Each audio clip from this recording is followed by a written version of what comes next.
The Thaumaturge is a game I've had my eye on for a while.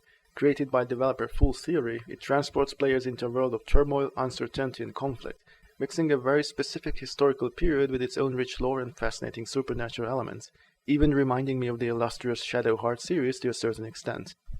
It's very much a narrative-centric RPG that utilizes some of my favorite elements of the genre. Its morally ambiguous characters and multi-layered choices with consequences were right up my alley, while the storyline, tying personal drama into a larger context of political intrigue, has enough stakes to have an impact, but it never forces you into a clichéd, overly grandiose world-saving quest either. The game has a few issues and flaws here and there, including some fairly glaring technical problems, but as far as I'm concerned, this doesn't really change the bottom line that the Thaumaturge is an endlessly exciting and creative RPG with a lot to offer to anyone willing to dive into its world. The plot begins in the year 1905, with our protagonist, an exiled and deeply troubled thaumaturge named Viktor Shulsky, attempting to reconnect with his lost salutor, a personal demon of sorts that has been with him since childhood. Fate brings him together with none other than Grigory Rasputin, who manages to heal his condition, but Viktor is then drawn back to his hometown of Warsaw upon learning of his father's sudden demise. What begins as a fairly routine funeral visit soon turns into a quest for your father's missing grimoire, as well as an investigation into the circumstances of his death, as Viktor is forced to come face to face with Warsaw's many prominent players, from the leaders of the upper elite to the schemers of its criminal underworld. The game's historical setting of a Warsaw under the rule of the Russian Empire blends in seamlessly with the developer's added lore concerning thaumaturges and their salutors, demonic beings based on Slavic folklore that only a select few can tame and control. Some are deeply impressed by their supernatural abilities, while others consider them a scourge on society. As a thaumaturge himself and a member of the prestigious Shulsky family, Viktor has to choose his allies carefully and decide how he intends to shape his destiny in these tumultuous times. As noted earlier, the plot never reaches a point where you suddenly need to slay a god to save the entire universe, but the stakes rise high enough where you can definitely feel the pressure of your choices and the impact of their consequences. The Thaumaturge's gameplay elements are very much designed to complement the game's narrative focus. While the adventure does indeed feature a decent amount of turn-based combat, the game's focus generally remains on Viktor using his thaumaturgical powers to solve mysteries, learn hidden secrets about people, and use all the information he's gleaned to his advantage. As a thaumaturge, Viktor is able to pick up on emotions and details about a person's life by examining objects they had touched, meaning much of the game will involve poking around various locations in the city and slowly piecing together clues and morsels of information. Admittedly, this might get a little repetitive after a while, and it could very well turn some people off. The Thaumaturge's basic gameplay loop, other than its occasional combat encounters, will mostly consist of following obvious waymarks, inspecting everything the game highlights for you, reading their contents, and that's about it. It's Viktor doing most of the detective work, not the player, so if you simply click on everything, you'll never get stuck. However, for those that don't mind looking at the game as more of an interactive book with turn-based combat, the Thaumaturge can be a veritable goldmine, as one of the main things that kept me invested throughout the adventure was the game's terrific writing, and just how much there is to read. The dozens of journals, books, pamphlets, and other bits of lore I found during my travels never failed to immerse me in whatever mystery or personal background I was investigating, and even after 30+ hours, I still enjoyed learning about the feelings, traumas, and regrets of the people of Warsaw. That said, merely knowing people's secrets is not always enough, and this is where your salutors come into play, with each one representing different psychological aspects such as mind, deed, word, and heart. The game's unique atmosphere is further backed by a brilliant soundtrack that I'm sure will remind many people of The Witcher 3, with its somber Slavic notes and dark foreboding style.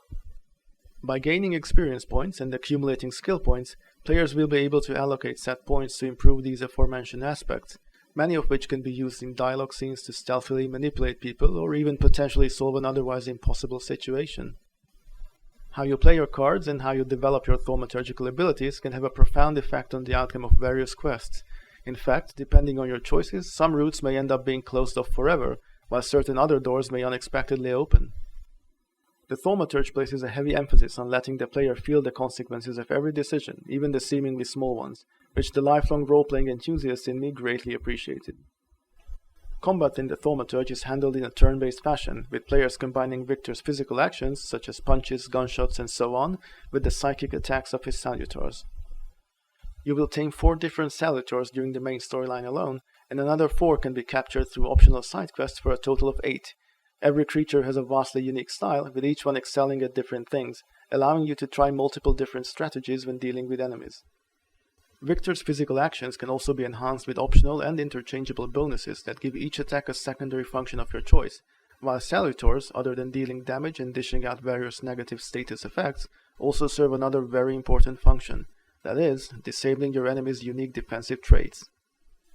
To clarify, most enemies you face in the Thaumaturge possess a unique trait that gives them a specific advantage, such as being immune to status effects or taking significantly less damage, just to name a few.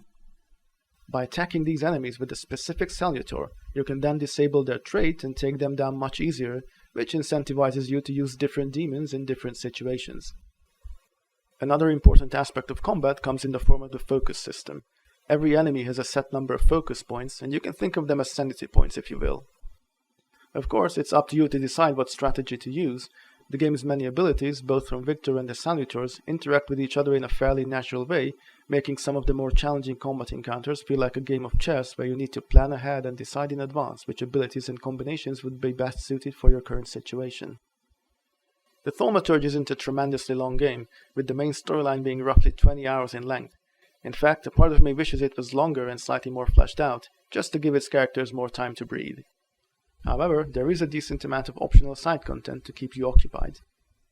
Some of these are fairly derivative collectible hunts, while others actually provide interesting and worthwhile side stories that not only flesh out Warsaw and its inhabitants, but can sometimes even lead to unlocking an optional Salutor to add to your repertoire. I personally put a little over 30 hours into the game and still had several side activities unfinished when the credits started rolling, along with 2 optional Salutors that I never ended up discovering. So while you shouldn't expect the Thaumaturge to be a gargantuan epic like The Witcher 3 was, it certainly got a decent amount of meat on its bones to keep you busy. The Thaumaturge may lack the technical polish of bigger, higher budgeted games, and it does suffer from pesky bugs and semi-frequent crashes, but such issues pale in comparison to just how gripping and enthralling I found its early 20th century world, filled with dashing European demon wizards and scheming, morally ambiguous historical figures. It's a well-written, atmospheric journey where fact and fiction mingle boldly, supported by interesting side characters, political intrigue, and just the right amount of tactical turn-based combat with a satisfying amount of customization. The Thaumaturge doesn't shoot for the stars, but it doesn't have to.